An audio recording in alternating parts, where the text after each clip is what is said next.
দর্শক সরাসরি যুক্ত করেছি চট্টগ্রামের সাতকানিয়া থেকে। যেমনটি জানেন যে সাতকানিয়া এবং চট্টগ্রামের বেশ কয়েকটি অঞ্চলে বন্যায় প্লাবিত হয়েছিল। বন্যায় প্লাবিত হওয়ার পরের যে অবস্থান সেটি দেখতে পাচ্ছেন। ঠিক কমর সমান পানিতে কিন্তু আমি এখন নেমে আছি। অর্থাৎ আমরা ঠিক এই মুহূর্তে জানি যে আসলে চট্টগ্রামের বিভিন্ন জায়গা থেকে পানি নেমে গিয়েছে। তবে পানি নেমে গিয়ে থাকলেও কিন্তু বেশ অনেক জায়গায় এখনো কিন্তু এই জলাবদ্ধতা রয়েছে এবং জলাবদ্ধতার বেশ কয়েকটি ঘর কিন্তু ইতিমধ্যেই সাতখানিয়ায় চোখে পড়েছে। দর্শক যেমনটি দেখতে পাচ্ছেন ঠিক আমার পেছনে যেমন দৃশ্যটি দেখাচ্ছিলাম যে ঠিক তার পাশেই কিন্তু এখানে প্রায় 4 থেকে 5টি ঘর রয়েছে এবং যে ঘরগুলো এখনো কিন্তু পানিতে জলাবদ্ধতায় শিকার। এবং ঠিক যেমনটি দেখতে পাচ্ছেন যে এই পানি নেমে গেলেও ঠিক এখনো কিন্তু 4 থেকে 5টি ঘর এই জায়গাতে সাতখানিয়ায় কিন্তু এখনো পর্যন্ত ঠিক পানিতে জলাবদ্ধতার শিকার। এবং এখানে কিন্তু ত্রাণ নিয়ে এখনো আসছেন বিভিন্ন জায়গা থেকে, দূর দূরান্ত থেকে কিন্তু অনেকেই ত্রাণ নিয়ে আসছেন এবং তারা কিন্তু ত্রাণ সামগ্রী দিচ্ছেন। এবং দর্শক আমি যদি একটু জানিয়ে রাখতে চাই, আমরা যেমনটি জানি যে আসলে ঠিক বন্যার পরবর্তী মুহূর্তে যে পরিস্থিতির সৃষ্টি হয় সেটি কিন্তু বন্যা থাকাকালীন অবস্থার থেকেও আরও ভয়াবহ হয়।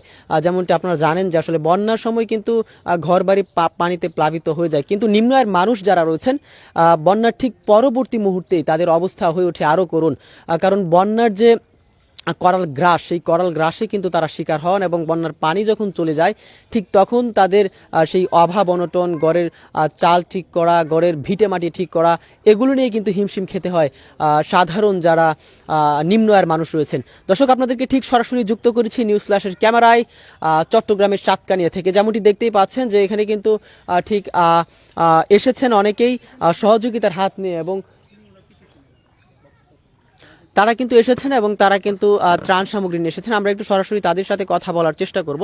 ভাই, একটু জানতে চাই যে অনেকেই তো বলছেন যে চট্টগ্রামের সাতকানিয়া বা বাঁশখালী এলাকাগুলো থেকে পানি অপসারণ হয়ে গিয়েছে বা পানি নেমে গিয়েছে, কিন্তু ঠিক ইতিমধ্যেই আমরা যে জায়গাটিতে রয়েছি সেখানে তো কোমর পর্যন্ত পানি দেখা যাচ্ছে এবং বেশ কয়েকটি ঘর এখনো ইতিমধ্যেই জলাবদ্ধতার শিকার। তাদেরকে নিয়ে কি বলতে চান? ভাই, শুধু কোমরবর্তী নয়, গলা অবধি পানি। এখন দেখতে পাচ্ছেন ওই যে কোমর অবধি পানিতে মানুষ দাঁড়িয়ে আছে। যে নেত্রকোনা মাদানী টিম থেকে যারা আসছে, আমি তাদেরকে সহযোগিতা করতে আসছি। যেখানে পানি আছে বাস্তব জায়গায় যারা হকদার সেখানে যাতে পৌঁছে যায় সে আহ্বান জানাচ্ছি। যে যারা স্থানীয়, যারা মানে এক কথায় কোনো নির্লোভভাবে কাজ করে, নিজের মধ্যে দলীয়ভাবে কোনো মনোভাব নেই, ঘরোয়া কোনো মনোভাব নেই, সহি জায়গায় পৌঁছে দেওয়ার চেষ্টা করবে, তাদেরকে নিয়ে আসুন। এরকম অসহায় পরিবার এখনো শত শত পাবেন আমাদের সাতকানিয়ায়, বাঁশখালীতে পাবেন, অবশ্যই পাবেন। আমার কথা হচ্ছে শুধুমাত্র যারা প্রাপ্য তাদের কাছে পৌঁছে যাক। দর্শক যেমনটি দেখতে পাচ্ছেন তারা কিন্তু ত্রাণ নিয়ে এসেছেন এবং ত্রাণ নিয়ে ইতিমধ্যেই কোমর পর্যন্ত পানিতে কিন্তু তারা নেমেছেন। এবং ভাই, একটু জানতে চাই আপনারা এখন ঠিক কোন জায়গাটিতে ত্রাণ দিতে যাচ্ছেন? আমরা এই মুহূর্তে সাতকানিয়ার একটা আয়েশখালী ইউনিয়ন আছে, আমিলিশ একটা ইউনিয়ন, দুঃখিত, আমি 5 নম্বর ওয়ার্ডে আছি। আমরা একেবারেই খুঁজে বের করার চেষ্টা করেছি এখন পর্যন্ত যারা জলাবদ্ধ আছেন। আর বেশ কিছুক্ষণ আমরা ঘণ্টাখানিক সিএনজি চালিয়ে এই জায়গায় পৌঁছেছি। আমরা স্থানীয় যে গাইড আছে আমাদের ভাই জসিম, মানবিক ব্যক্তিত্ব, তার মাধ্যমে আমরা এই জায়গায় পৌঁছেছি। আমরা সকলকে এটা বলতে চাই আবারও যে আপনারা অবশ্যই স্থানীয় গাইড নিয়ে ফাইন্ড আউট করার চেষ্টা করুন যে এখন পর্যন্ত কারা জলাবদ্ধ আছে। এবং দ্বিতীয় বিষয় হচ্ছে পানি কমে গেছে, ঠিক আছে, কিন্তু যাদের ভিটেবাড়ি নষ্ট হয়েছে, তাদের গবাদি পশু মারা গেছে, যাদের নানান প্রকারের সমস্যা সৃষ্টি হয়েছে, তাদেরকে নগদ অর্থায়ন করতে চাই। এক হচ্ছে এই মুহূর্তে যারা ক্ষতিগ্রস্ত, যাদের ফ্যামিলিতে কোনো পুরুষ মানুষ নেই, যারা জলাবদ্ধ অবস্থায় আছেন, নারীরা ঘরে আবদ্ধ জীবনযাপন করছেন, তাদেরকে খাবার পৌঁছে দিন। এবং পরবর্তী সময়ে এই ঘরগুলি মেরামত করার জন্য, তাদের এই বিপদ কাটিয়ে ওঠার জন্য, তারা পূর্ণভাবে যাতে স্বাভাবিক জীবনে ফিরে আসতে পারে, সকলকে বাংলাদেশের সকল প্রান্ত থেকে, সকল ডিস্ট্রিক্ট থেকে সকল মানবিক ব্যক্তিরা যেন ওখানে আসেন এই আহ্বান রাখছি। আচ্ছা ভাই, আমি একটু ছোট্ট করে জানতে চাই, বন্যা যখন চলমান থাকে, বন্যা পরিস্থিতির পরের যে পরিস্থিতিটি তৈরি হয়, ঠিক ইতিমধ্যে যে পরিস্থিতিটি তৈরি হয়েছে, ভিটে মাটি তারা কিন্তু হারিয়েছে, অনেকেই গবাদি পশু হারিয়েছে, ঘরের ভিটে মেরামত করতে হয় যারা নিম্ন আয়ের রয়েছেন, এবং অনেকেই এখনও কিন্তু জলাবদ্ধতার শিকার। আপনি কি আসলে পূর্বের যে অবস্থাটি, অর্থাৎ যখন পুরোপুরি বন্যা চলছিল সেই পরিস্থিতির পরবর্তী যে এখন পরিস্থিতি, এই দুটির মধ্যে কিভাবে কম্পেয়ার করতে চান? তখন তো অনেকেই ত্রাণ নিয়ে এসেছিল এবং ইতিমধ্যে অনেকে ত্রাণ আনা বন্ধ করে দিয়েছে এবং আসছে না ত্রাণ নিয়ে।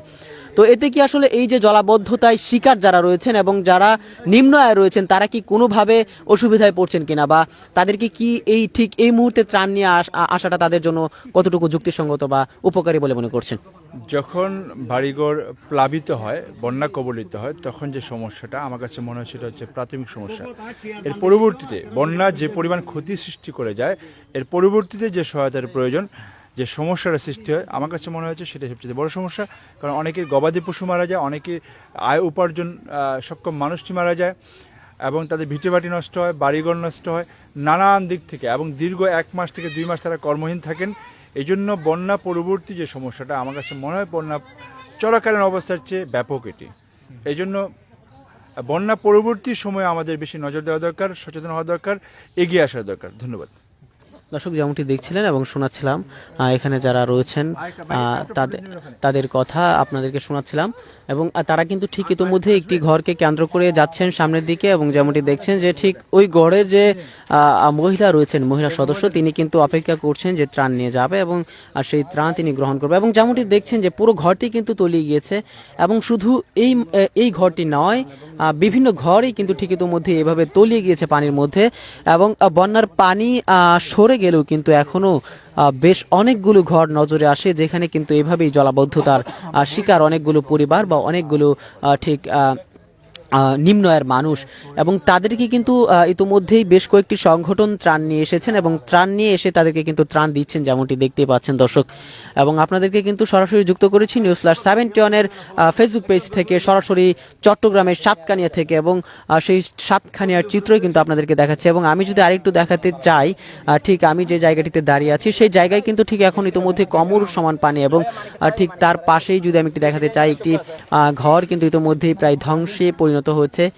মাটির ভিটে যে ঘর, সেই ঘরের ভিটেরই কিন্তু ইতিমধ্যেই নষ্ট হয়ে গিয়েছে বলা যেতে পারে। এবং ঠিক যেমনটি দেখতেই পাচ্ছেন, সামনের ঘরটিকে কেন্দ্র করে কিন্তু ত্রাণ নিয়ে যাওয়া হচ্ছে, এবং সেই ত্রাণ কিন্তু ইতিমধ্যে গিয়ে বিতরণ করা হবে।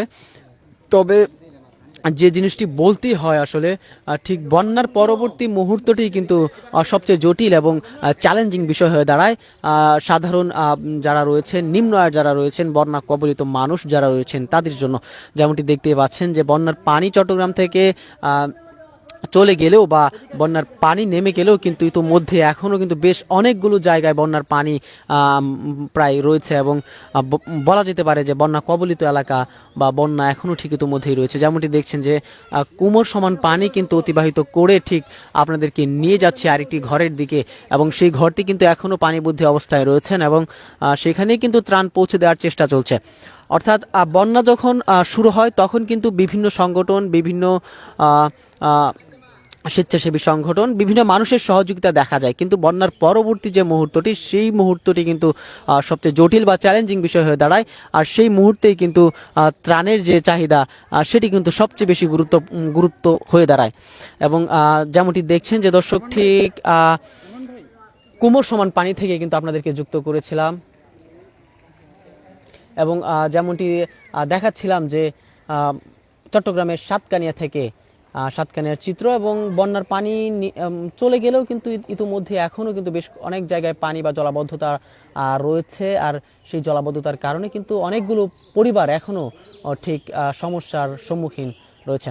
দর্শক, সরাসরি যুক্ত করেছিলাম নিউজ ফ্ল্যাশের ক্যামেরায় চট্টগ্রামের সাতকানিয়া থেকে আমি আল ফাহাদ।